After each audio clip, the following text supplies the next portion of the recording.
안녕하십니까. 양배경 법무사입니다. 전세에 살다 보면 의도치 않게 법률 문제에 부딪히는 경우가 있습니다. 최근 들어서 깡통전세, 전세 사기 등 전세 관련해서 많은 이슈가 되고 있는데요.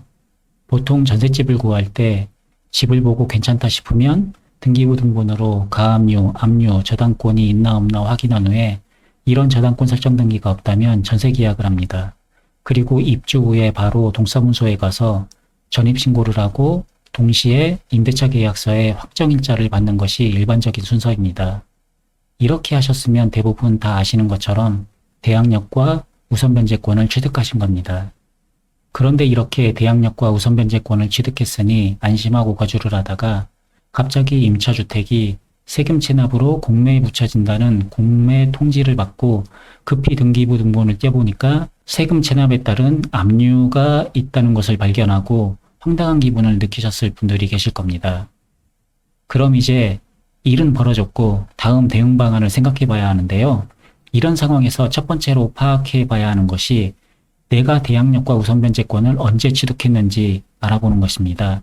대항력은 인도와 전입신고를 모두 마친 날의 다음 날 오전 0시부터 효력이 발생합니다. 그리고 우선변제권은 대항력 취득 전에 확정일자를 받았으면 대항력 취득과 동시에 효력이 발생하고 대항력 취득 후에 확정일자를 받았으면 즉시 효력이 발생합니다.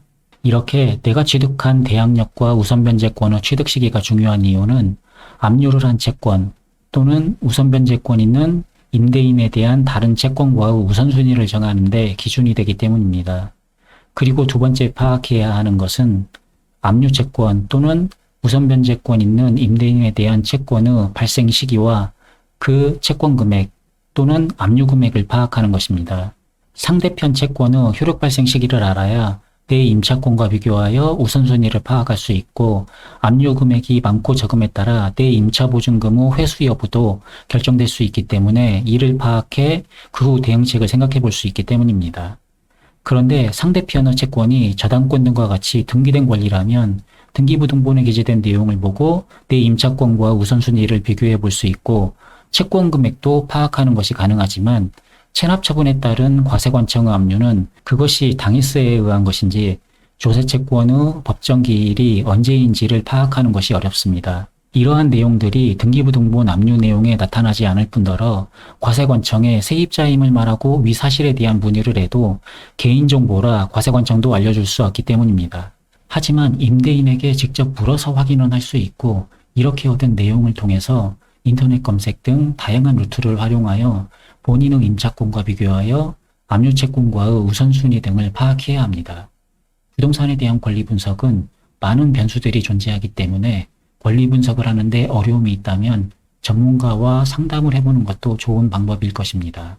또한 주택이건 상가건 임대차 계약 후 입주 전에 필히 등기부등본을 다시 한번 열람하여 문제가 있는지 확인하고 전입신고할 때 주소를 정확하게 기재하며 확정일자를 전입신고와 동시에 받아 내가 할 수 있는 내 임차권 권리에 대한 보장 절차를 모두 마치라는 겁니다. 다들 잘 알고 있기 때문에 오히려 소홀히 생각하는 분들이 있는 것 같습니다.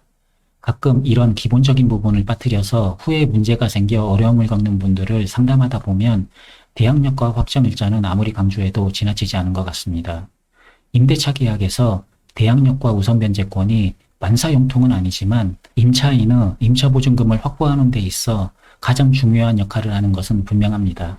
이번 영상에서는 임대차 관련하여 문제가 발생했을 때 일반적인 대처 방법을 설명드렸습니다. 결론을 말씀드리자면 임대차와 관련하여 문제가 발생하면 당황하지 마시고 첫째, 본인의 대항력과 우선변제권 효력 발생일을 확인하자.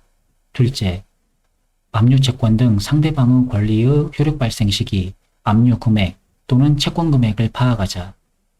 셋째, 이를 근거로 인터넷 검색 또는 전문가 상담을 통해 권리 분석을 하자. 넷째, 권리 분석을 통해 대응 방안을 세운다. 이렇게 정리할 수 있을 것 같습니다. 기타 궁금한 사항은 연락을 주시면 친절하게 상담드리겠습니다. 감사합니다. 양배경 법무사였습니다.